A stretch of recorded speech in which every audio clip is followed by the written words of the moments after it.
Hello guys, travel ഏഷ്യൻ്റെ പുതിയ വീഡിയോയിലേക്ക് എല്ലാവർക്കും സ്വാഗതം. അപ്പോൾ ഇന്നത്തെ വീഡിയോ എന്ന് വെച്ചിട്ടുണ്ടെങ്കിൽ ഈ ഒരു എസ്+ 200 റിവ്യൂ ആണ്. ഇതിപ്പോൾ ഞാൻ റീസെൻ്റ്ലി എടുത്ത എൻ്റെ വണ്ടിയാണ്. അപ്പോൾ ഈ ഒരു റിവ്യൂവിന് ചെറിയൊരു വ്യത്യാസമുണ്ട്. ഇപ്പോൾ റിവ്യൂവിൻ്റെ കൂടെ തന്നെ ആദ്യം ഇറങ്ങിയ എസ്+ മുതൽ ഇപ്പോൾ ലേറ്റസ്റ്റ് ആയിട്ട് ഇറങ്ങിയിരിക്കുന്ന എസ്+ 200 റാലി പ്രോ വരെയുള്ള വ്യത്യാസങ്ങളാണ് ഈ ഒരു വീഡിയോയിൽ പറയുന്നത്. അപ്പോൾ ഞാൻ കൂടുതൽ പറഞ്ഞ സമയം കളയുന്നില്ല, നമുക്ക് നേരെ വീഡിയോയിലോട്ട് പോകാം.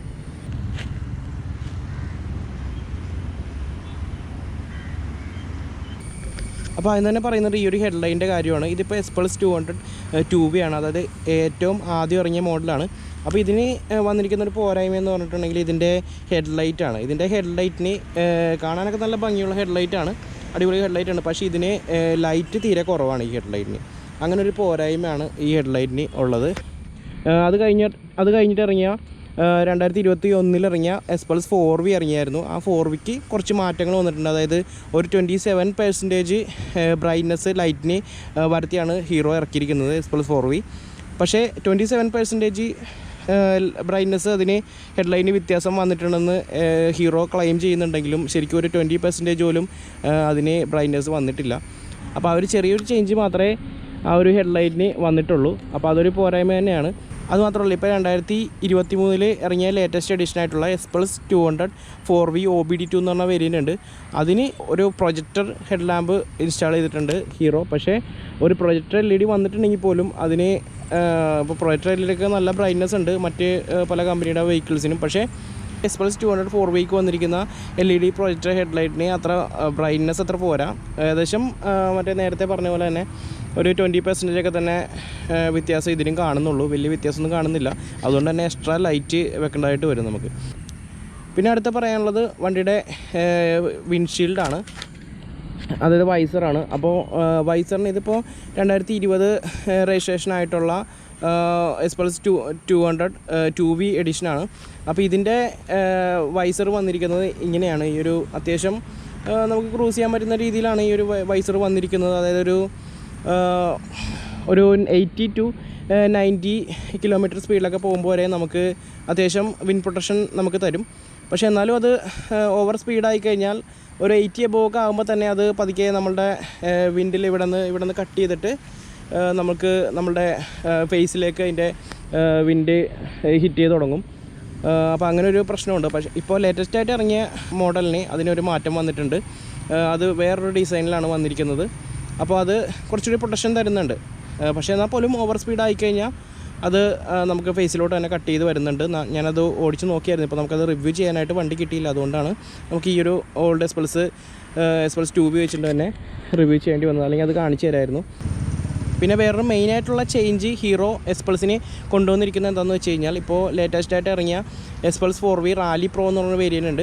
ആ ഒരു വേരിയൻറ്റിന് ഒരു 3 മോഡ്സ് വരുന്നുണ്ട്. അതായത് 3 മോഡ്സ് എന്ന് പറഞ്ഞു കഴിഞ്ഞാൽ അത് ABS മോഡ്സാണ് വരുന്നത്. അത് ബ്രേക്കിങ്ങിനുള്ള മോഡ്സാണ് വരുന്നത്. വേറെ ഗിയർ ഷിഫ്റ്റിൻ്റെ കാര്യത്തിലുള്ള എൻജിൻ സൈഡിൽ നിന്നുള്ള ഒരു എൻജിൻ മോഡ്സ് അല്ല വരുന്നത്. ബ്രേക്കിംഗ് മോഡ്സാണ് 3 വരുന്നത്. അത് വലിയൊരു ചേഞ്ചാണ് കൊണ്ടുവന്നിരിക്കുന്നത്. അതെന്താണെന്ന് വെച്ച് കഴിഞ്ഞാൽ 3 മോഡ്സ് ഉണ്ട്. അതായത് ഒന്ന് ഓൺ റോഡ് മോഡ്, അതായത് road mode, 2 off road mode, 3 rally മോഡാണ് ഉള്ളത്. അപ്പോൾ ഈ ഒരു 3 മോഡിലും നമുക്കത് പല ചേഞ്ചസ് കാണാൻ പറ്റും. ഇപ്പോൾ ഓൺ റോഡ് മോഡിൽ, അതായത് റോഡ് മോഡിൽ ബൈക്കിന് വരുന്നത് നോർമലായിട്ട് തന്നെ ABS വർക്ക് ചെയ്യും. നോർമലായിട്ട് തന്നെ ABS വർക്ക് ചെയ്യും. അതിൽ പ്രത്യേകിച്ച് ചേഞ്ചൊന്നും അങ്ങനെ വരുന്നില്ല.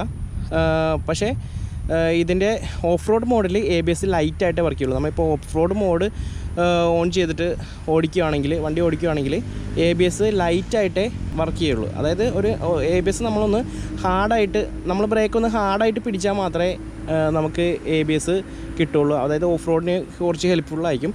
പിന്നെ റാലി മോഡുണ്ട്, 3ാമത്തെ മോഡായിട്ടുള്ള റാലി മോഡിന് വന്നിരിക്കുന്നത്, റാലി മോഡിൽ നമ്മൾ ബൈക്ക് ടേൺ ഓൺ ചെയ്തിട്ട് നമ്മൾ റൈഡ് ചെയ്യുമ്പോൾ നമുക്ക് ABS കംപ്ലീറ്റ്ലി ഡീആക്ടിവേറ്റ് ആവും. അതാണ് അതിൻ്റെ വ്യത്യാസം. അതായത് ബ്രേക്കിംഗ് ഫുള്ള് നമ്മുടെ കയ്യിലായിരിക്കും. അതായത് ഹെവി ഓഫ് റോഡിനൊക്കെ പോകുമ്പോൾ നമുക്ക് യൂസ് ചെയ്യാൻ പറ്റിയ മോഡാണത്, റാലി മോഡ്. അപ്പോൾ 2023 ഇറങ്ങിയ എഡിഷനായിട്ടുള്ള ഒരു എസ്+ 200 വേരിയൻ്റാണ് ആ ഒരു 3 മോഡ്സും വന്നിരിക്കുന്നത്. അത് നല്ല ഹെൽപ്ഫുള്ളാണ്. പക്ഷേ എങ്കിൽ പോലും അതിൽ എനിക്ക് പറയാനുള്ള വേറൊരു കാര്യം എന്ന് വെച്ച് കഴിഞ്ഞാൽ, ഇപ്പോൾ ഈ ബഡ്ജറ്റായതുകൊണ്ട് നമുക്ക് കൂടുതൽ പറയാൻ പറ്റില്ല. പക്ഷേ എന്നാലും ഞാൻ പറയുകയാണ്, ഈ ഒരു എസ്+, അതായത് ഇതിന് ഫ്രണ്ട് ബ്രേക്കിൽ മാത്രമാണ് ആ മോഡ്സ് വന്നിരിക്കുന്നത്. ഇപ്പോൾ ഫ്രണ്ട് ബ്രേക്കിൽ ഫ്രണ്ട് മാത്രമേ ABS ഉള്ളൂ. ഇപ്പോൾ ഇത് ഡ്യുവൽ ചാനൽ ABS അല്ല ഈ വണ്ടി, അതെല്ലാവർക്കും അറിയാവുന്ന കാര്യമാണ്. ഇത് ഫ്രണ്ട് സിംഗിൾ ചാനൽ ABS ആണ് ഈ വെഹിക്കിൾ. അപ്പോൾ ഈ സിംഗിൾ ചാനൽ ABSയിൽ മാത്രമുള്ള മോഡ്സിൻ്റെ വ്യത്യാസമാണ് ആ വന്നിരിക്കുന്നത്. പക്ഷേ അതിന് പകരം ഇപ്പോൾ ഡ്യുവൽ ചാനൽ ABS വണ്ടിക്ക് വെച്ചിട്ട് എന്നിട്ട് ബാക്കിൽ ABS അല്ലെങ്കിൽ റിയർ ABS നമുക്ക് ടേൺ ഓഫ് ചെയ്യാനും ടേൺ ഓൺ ചെയ്യാനും ഒക്കെ പറ്റുന്ന ഒരു മോഡാണ് കൊണ്ടുവന്നിരുന്നെങ്കിൽ കുറച്ചുകൂടി ബെറ്റർ ആയാനെ. അതൊരു ഹെൽപ്ഫുള്ളായിട്ടുള്ള റിയലി ഹെൽപ്ഫുള്ളായിട്ടുള്ള ഒരു മോഡായനെ അത്. പക്ഷേ ആ ഒരു മോഡ് അങ്ങനെയൊക്കെ വെച്ച് വരാൻ നേരത്ത് ഈ ഒരു ബഡ്ജറ്റിൽ പറ്റില്ല. അപ്പോൾ അങ്ങനെ ഒരു പ്രശ്നം കൂടി അതിൽ വരുന്നുണ്ട്. ഇനി ഫ്യൂച്ചറിൽ ഹീറോ ചിലപ്പോൾ അങ്ങനെ ഇറക്കുമായിരിക്കും വണ്ടി, അറിയില്ല. അതൊരു മെയിനായിട്ടുള്ള ചേഞ്ചാണ് ഇപ്പോൾ എന്തായാലും കൊണ്ടുവന്നിരിക്കുന്ന മെയിനായിട്ട് ചേഞ്ചാണ്. പക്ഷേ ഞാൻ പറഞ്ഞ പോലെ റിയറിലും കൂടി ABS വെച്ചിട്ട് അത് turn of and turn on ചെയ്യാൻ പറ്റിയ ഒരു മോഡ് ആയിരുന്നു കൊണ്ടുവന്നിരുന്നെങ്കിൽ കുറച്ചുകൂടി ബെറ്റർ ആയനെ. അതാണ് എനിക്ക് പറയാനുള്ള വേറൊരു അഭിപ്രായം. പിന്നെ അടുത്ത പറയാനുള്ള ടയർ സൈസാണ്. ടയർ സൈസിന് വലിയ വ്യത്യാസമൊന്നും വന്നിട്ടില്ല. ഇപ്പോൾ ആദ്യം ഇറങ്ങിയ S+2Vക്ക് 90/90 ഫ്രണ്ട് ടയറും ബാക്ക് 120/80 ആണ് വന്നിരിക്കുന്നത്. S+4Vക്കും അത് തന്നെയാണ് വന്നിരിക്കുന്നത്. പിന്നെ റാലി പ്രോവിന് മാത്രമാണ് ചെറിയൊരു വ്യത്യാസം കാണുന്നത്, വേറെ ഒന്നിനും വ്യത്യാസമൊന്നും ടയർ സൈസിൻ്റെ കാര്യത്തിൽ വന്നിട്ടില്ല. പിന്നെ അടുത്ത പറയാനുള്ളത് വണ്ടിയുടെ മീറ്റർ കൺസോളാണ്. മീറ്റർ കൺസോൾ ഞാനിത് ഓണായി കാണിച്ചു തരാം.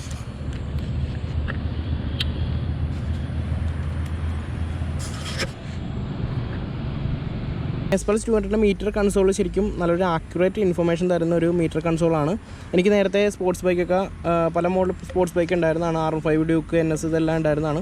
അപ്പോൾ അതിൻ്റെയൊക്കെ മീറ്റർ കൺസോളിൽ ഇപ്പോൾ ഫ്യൂവലിൻ്റെ കാര്യമാണെങ്കിൽ തന്നെ ഇപ്പോൾ ഒരു ചെറിയൊരു സിംഗിൾ പോയിൻ്റ് അതിൽ കാണിക്കും. പക്ഷേ അത് നമ്മൾ വിശ്വസിച്ച് പോയി കഴിഞ്ഞാൽ ചിലപ്പോൾ പെട്രോൾ തീരുന്ന അവസ്ഥ വന്നിട്ടുണ്ട്. പക്ഷേ ഇതിൽ കറക്റ്റ് കാര്യമാണ് കാണിക്കുന്നത്. അങ്ങനെ അത്രയും കൃത്യമായിട്ടുള്ള ഇൻഫർമേഷൻ തരുന്ന ഒരു മീറ്ററാണ്. പിന്നെ ഇതിൽ വന്നിരിക്കുന്നത് ഇപ്പോൾ ഇവിടെ RPM വന്നിട്ടുണ്ട്.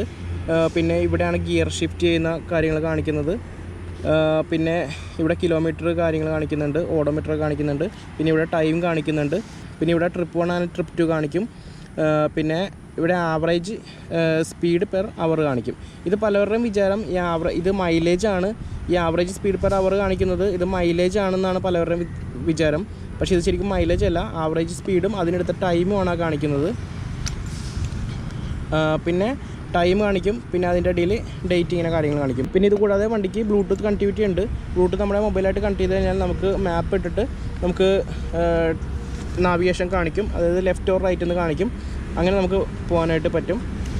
അത് വെരി യൂസ്ഫുൾ ആയിട്ടുള്ളൊരു ഫീച്ചറാണ് വണ്ടിയുടെ. പിന്നെ അതുകൂടാതെ കോൾ ആൻഡ് മെസ്സേജ് ഇതെല്ലാം സ്ക്രീനിൽ കാണിക്കും. ആ ഒരു ഫീച്ചറും കൂടി വണ്ടിക്കുണ്ട്. അപ്പോൾ അതൊരു വളരെ നല്ല ഫീച്ചേഴ്സാണ് വരുന്നത്. പിന്നെ ഇപ്പോൾ പുതിയതായിട്ട് വന്നിരിക്കുന്ന റാലി മോഡിന് നമുക്കത് ഇവിടെ സ്ക്രീനിൽ കാണാൻ പറ്റും. ഓരോ മോഡ്സിൻ്റെ കാര്യങ്ങളൊക്കെ സ്ക്രീനിൽ കാണാൻ പറ്റും. പിന്നെ എക്കോ മോഡ് എന്ന് പറഞ്ഞൊരു മോഡുണ്ട്. ആ ഒരു മോഡിന് വന്നിരിക്കുന്ന വ്യത്യാസം എന്ന് പറഞ്ഞു കഴിഞ്ഞാൽ അതിൽ നമ്മളെ വെഹിക്കിൾ തന്നെ ഗൈഡ് ചെയ്യും. അത് നമ്മളെ എങ്ങനെ ഗൈഡ് ചെയ്യുന്നതെന്ന് വെച്ചാൽ RPM അനുസരിച്ച് നമുക്ക് സ്പീഡ് കൺട്രോൾ ചെയ്യാനും ഗിയർ ഷിഫ്റ്റ് RPM അനുസരിച്ച് നമുക്ക് ഗിയർ ഷിഫ്റ്റ് ചെയ്യാനും ഒക്കെ നമ്മളെ വെഹിക്കിൾ തന്നെ നമ്മളെ ഒന്ന് ഗൈഡ് ചെയ്യും.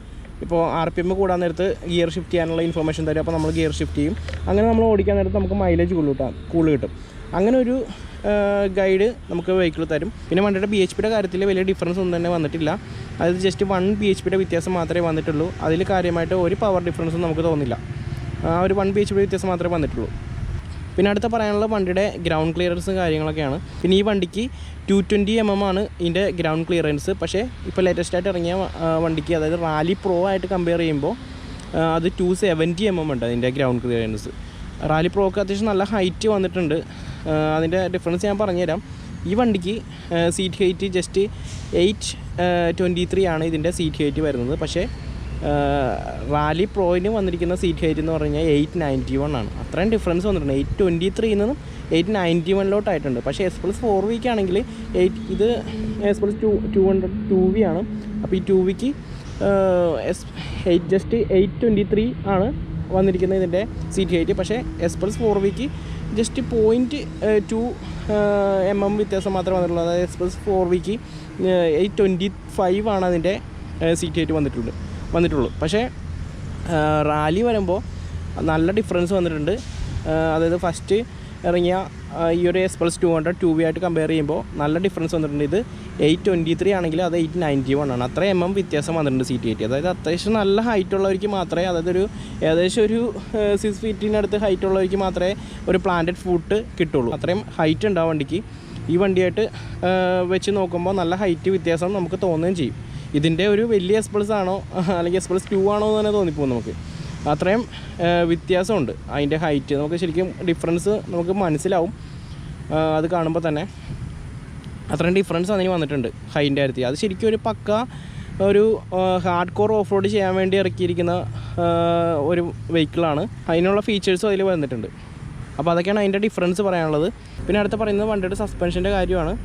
S+ 4Vക്ക് വന്നിരിക്കുന്നത് 190 mm ഫ്രണ്ട് സസ്പെൻഷൻ ട്രാവലാണ്. എന്നാൽ ഇപ്പോൾ ലേറ്റസ്റ്റ് ആയിട്ട് ഇറങ്ങിയ റാലി പ്രോയ്ക്ക് വന്നിരിക്കുന്നത് 250 mm ഫ്രണ്ട് സസ്പെൻഷൻ ട്രാവലാണ് വന്നിരിക്കുന്നത്. അതുപോലെ തന്നെ റിയർ സസ്പെൻഷൻ്റെ കാര്യമാണെങ്കിൽ S+ 4Vക്ക് വന്നിരിക്കുന്നത് 170 mm റിയർ സസ്പെൻഷൻ ട്രാവലാണ്. എന്നാൽ ഇപ്പോൾ ലേറ്റസ്റ്റ് ആയിട്ട് ഇറങ്ങിയ റാലി പ്രോയ്ക്ക് വന്നിരിക്കുന്നത് 220 mm റിയർ സസ്പെൻഷൻ ട്രാവലാണ് വന്നിരിക്കുന്നത്. ഇതെല്ലാം ഇതിൻ്റെ ഹൈറ്റിൻ്റെ കാര്യത്തിലും അതിൻ്റെ പെർഫോമൻസിൻ്റെ കാര്യത്തിലും വരുന്ന ഡിഫറൻസ് ആണ്.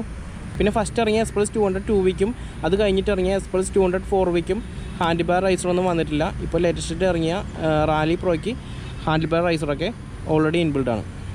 പിന്നെ അടുത്ത വണ്ടിയുടെ വെയിറ്റ് തമ്മിൽ കുറച്ച് ഡിഫറൻസ് വന്നിട്ടുണ്ട്. ഇപ്പോൾ ഫസ്റ്റ് ഇറങ്ങിയ S+ 200 2Vക്ക് ജസ്റ്റ് 153 kg അതിൻ്റെ വെയിറ്റ് ഉണ്ടായിരുന്നുള്ളൂ. പിന്നെ ഫ്യൂൽ ഇഞ്ചക്ഷനൊക്കെ വന്നപ്പോൾ 157 ഒക്കെ ആയി അതിൻ്റെ വെയിറ്റ്. പക്ഷേ ഇപ്പോൾ ലേറ്റസ്റ്റ് ആയിട്ട് ഇറങ്ങിയ റാലി പ്രോയ്ക്ക് 161 kg ആണ് വെയിറ്റ് വരുന്നത്. സസ്പെൻഷൻ ഒരു വ്യത്യാസം വന്നിട്ടുണ്ട്. ആദ്യം ഇറങ്ങിയ S+ 200 2Vക്ക് വന്നിരിക്കുന്ന സസ്പെൻഷൻ്റെ പേര് telescopic fork with double DU Bush എന്ന് പറയുന്ന ഒരു സസ്പെൻഷനാണ് അതിൻ്റെ ഫ്രണ്ടിൽ വന്നിരിക്കുന്നത്. അതുപോലെ തന്നെ അതിൻ്റെ റിയറിൽ വന്നിരിക്കുന്നത് മോണോഷോക്ക് വിത്ത് 10 സ്റ്റെപ്പ് റൈഡർ അഡ്ജസ്റ്റബിൾ സസ്പെൻഷനാണ് വന്നിരിക്കുന്നത്. എന്നാൽ 4V വന്നപ്പോൾ അതിൻ്റെ സസ്പെൻഷൻ മാറി. 4Vക്ക് വന്നിരിക്കുന്നത് ടെലസ്കോപ്പിക് ഫ്രണ്ട് ഫോർക്ക് വിത്ത് ആൻറ്റി ഫ്രിക്ഷൻ ബുഷ് സസ്പെൻഷനാണ് വന്നിരിക്കുന്നത് അതിൻ്റെ ഫ്രണ്ടിൽ വന്നിരിക്കുന്നത്. അതുപോലെ തന്നെ 4Vയുടെ റിയർ ഷോക്കിൽ വന്നിരിക്കുന്ന സസ്പെൻഷൻ റെക്റ്റാങ്കുലർ സ്വിംഗ് ആം വിത്ത് മോണോഷോക്ക് എന്ന് പറയുന്ന ഒരു സസ്പെൻഷനാണ് 4Vക്ക് വന്നിരിക്കുന്നത്. പിന്നെ S+ 200 2Vയും S+ 200 4Vയും തമ്മിൽ സസ്പെൻഷൻ്റെ കാര്യത്തിലൊരു വ്യത്യാസമുണ്ട്. അതായത് വേറൊരു സസ്പെൻഷനാണ് വന്നിരിക്കുന്നത്. പക്ഷേ അതിൻ്റെ സസ്പെൻഷൻ്റെ പെർഫോമൻസിൻ്റെ കാര്യത്തിൽ വലിയ ഡിഫറൻസ് ഒന്നും തന്നെ വന്നിട്ടില്ല. പിന്നെ അതുപോലെ തന്നെ ഈ ഇരിക്കുന്ന S+ 200 2V ആയിട്ട് കമ്പയർ ചെയ്യുമ്പോൾ S+ 200 4Vക്ക് വന്നിരിക്കുന്ന വേറൊരു മെയിൻ ഡിഫറൻസ് എന്താണെന്ന് വെച്ച് കഴിഞ്ഞാൽ അതിൻ്റെ 4 വാൽവ് തന്നെയാണ്. 4 വാൽവ് വന്നപ്പോൾ എൻജിൻ കുറച്ചുകൂടി ഫ്രീ ആയിട്ട് റൺ ചെയ്യാൻ തുടങ്ങി. അപ്പോൾ ടോപ്പ് എൻഡിൽ കുറച്ചുകൂടി പെർഫോമൻസും വ്യത്യാസം വന്നിട്ടുണ്ട്. അതിൻ്റെ പെർഫോമൻസ് നമുക്ക് ശരിക്കും മനസ്സിലാകുന്നത് ടോപ്പ് എൻഡിലാണ്. അല്ലാതെ ഇനിഷ്യലിൽ അതിൻ്റെ പെർഫോമൻസ് വ്യത്യാസമൊന്നും നമുക്ക് തോന്നില്ല. ടോപ്പ് എൻഡിലാണ് അതിൻ്റെ പെർഫോമൻസ് വ്യത്യാസം വരുന്നത്. ടോപ്പ് എൻഡിൽ S+ 200 2V ഒരു 80-90 ഒക്കെ ആകുമ്പോൾ തന്നെ അത് കഴിഞ്ഞിട്ട് 80-90 സ്പീഡൊക്കെ കഴിഞ്ഞിട്ട് പിന്നെ കയറാനായിട്ടൊരു ചെറിയൊരു മടി കാണിക്കും. പക്ഷേ S+ 200 4V വന്നപ്പോൾ അതിൻ്റെ 4 വാൽവൊക്കെ വന്നു കഴിഞ്ഞപ്പോൾ അതിൻ്റെ ടോപ്പ് എൻഡിൽ കുറച്ചുകൂടി പെർഫോമൻസ് കൂടി. അതായത് 80-90 ഒക്കെ കഴിയുമ്പോൾ കുറച്ചുകൂടി സ്പീഡിൽ കയറും. പക്ഷേ എന്നാലും ഒരു 110 സ്പീഡൊക്കെ കഴിയാൻ നേരത്ത് പിന്നെ അങ്ങോട്ട് കയറുന്നില്ല കാര്യമായിട്ട്. പിന്നെ നമ്മൾ ലോങ് റൈഡിൽ കുറച്ചുകൂടി കയറി വരും, ഒരു 120 വരെയൊക്കെ കയറി വരും. പക്ഷേ എന്നാൽ പോലും അത് കഴിഞ്ഞിട്ട് അങ്ങോട്ട് കയറില്ല. അതാണ് വണ്ടിയുടെ മാക്സിമം ടോപ്പ് സ്പീഡ് അതാണ്. പിന്നെ അതുപോലെ തന്നെ 100 km സ്പീഡൊക്കെ കഴിഞ്ഞ് കഴിഞ്ഞാൽ 4Vക്കും വൈബ്രേഷനൊക്കെ വരുന്നുണ്ട്. 4 വാൽവ് ആണെങ്കിലും 4Vക്കും 100 km സ്പീഡൊക്കെ കഴിഞ്ഞ് കഴിഞ്ഞാൽ വൈബ്രേഷനും കാര്യങ്ങളൊക്കെ നമുക്ക് ശരിക്കും ഫീൽ ചെയ്യുന്നുണ്ട്. അപ്പോൾ വൈബ്രേഷൻ്റെ കാര്യത്തിലൊന്നും വലിയ വ്യത്യാസമൊന്നും വന്നിട്ടില്ല. പിന്നെ നമുക്ക് ഇതിൻ്റെ ഹാൻഡിൽ ബാർ റൈസർ വെച്ചാലും ഹാൻഡിൽ ബാർ നമ്മൾ ചേഞ്ച് ചെയ്താലും നമുക്ക് വൈബ്രേഷൻ കാര്യത്തിലൊക്കെ ചെറിയൊരു മാറ്റം വരും. കുറച്ചുകൂടി കംഫർട്ടായിട്ട് നമുക്ക് വണ്ടി റൈഡ് ചെയ്യാനായിട്ട് പറ്റും. പിന്നെ അതുപോലെ തന്നെ ചെയിൻ സ്പോക്കറ്റിനും അതുപോലെ തന്നെ നല്ല റോളുണ്ട് ഈ കാര്യത്തിൽ. ടോപ്പ് എൻഡിൽ പെർഫോമൻസ് കിട്ടുന്ന കാര്യത്തിൽ ചെയിൻ സ്പോക്കറ്റിന് നല്ലൊരു റോളുണ്ട്. ഒന്ന് 4 വാൽവ് ആയതാണ് അതിൻ്റെ കാരണം. 2 അതിൻ്റെ ചെയിൻ സ്പോക്കറ്റും വലുതാക്കിയതാണ് അതിൻ്റെ കാരണം. ചെയിൻ സ്പോക്കറ്റ് വലുതാണ്. ചെയിൻ സ്പോക്കറ്റിൻ്റെ ടീത്ത് കൂടിയിട്ടുണ്ട്. S+ 4V ഇറങ്ങിയപ്പോൾ ചെയിൻ സ്പോക്കറ്റിൻ്റെ ടീത്ത് കൂടിയിട്ടുണ്ട്. അപ്പോൾ അതിൻ്റെ ടോപ്പ് എൻഡിൽ പെർഫോമൻസ് മാറും.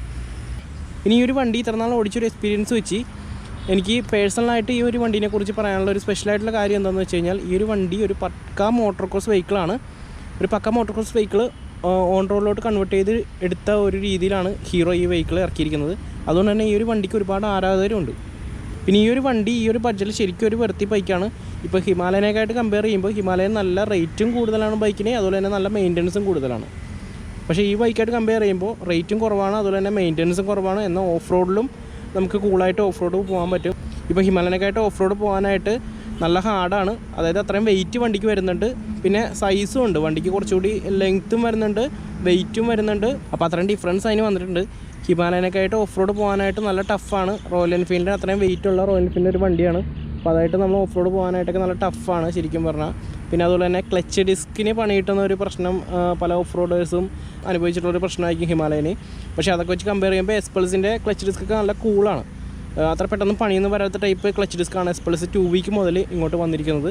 അപ്പോൾ എസ്പൾസായിട്ട് ശരിക്കും കൂളായിട്ട് ഓഫ് റോഡ് പോകും. അതുകൊണ്ടാണ് ഇപ്പോൾ യൂത്ത് ഇപ്പോൾ എസ്പൾസ് തന്നെ ഓഫ് റോഡിന് വേണ്ടി ചൂസ് ചെയ്യുന്നത്. അതായത് ഇപ്പോൾ വേണമെങ്കിൽ അവർക്ക് 250 അല്ലെങ്കിൽ അതായത് KTM 250 അല്ലെങ്കിൽ ഹിമാലയനൊക്കെ എടുക്കാം. പക്ഷേ എടുക്കാൻ പൈസ ഉണ്ടെങ്കിൽ പോലും അവർ എസ്പൾസ് 200 തന്നെ ചൂസ് ചെയ്യുന്നത്. ഈ വണ്ടി ഇത്രയും കൂളായിട്ട് ഇത്രയും കംഫർട്ടായിട്ട് ഓഫ് റോഡ് പോകാൻ പറ്റുന്ന ഒരു വെഹിക്കിൾ ആയതുകൊണ്ട് കൂടിയാണ്. പിന്നെ വണ്ടി ഒന്ന് റൈഡ് ചെയ്ത് കാണിക്കണമെന്നുണ്ട്, പക്ഷേ അത് വീഡിയോ ലെങ്ത്ത് കൂടുന്നതുകൊണ്ട് അത് ഞാൻ മറ്റൊരു വീഡിയോയിൽ കാണിക്കാം. അത് മാത്രമല്ല എസ്പൾസ് റാലി പ്രോയും എനിക്കൊന്ന് റൈഡ് ചെയ്ത് അതിൻ്റെ പെർഫോമൻസ് ഒന്ന് മനസ്സിലാക്കാനുണ്ട്. അത് കഴിഞ്ഞിട്ട് ഞാൻ മറ്റൊരു വീഡിയോയിൽ അതും കൂടി ചെയ്യാം. ഗൈസ്, അപ്പോൾ ഞാൻ ഇന്നത്തെ വീഡിയോ വൈൻഡപ്പ് ചെയ്യാണ്. ട്രാവൽ ഡെസ്റ്റിനേഷൻ എന്ന് ചാനൽ സബ്സ്ക്രൈബ് ചെയ്യാത്തവർ ഉടൻ തന്നെ ഞാൻ സബ്സ്ക്രൈബ് ചെയ്യാം. അപ്പോൾ അടുത്തൊരു കിടിലൻ വീഡിയോ ആയിട്ട് വീണ്ടും കാണാം. ബൈ.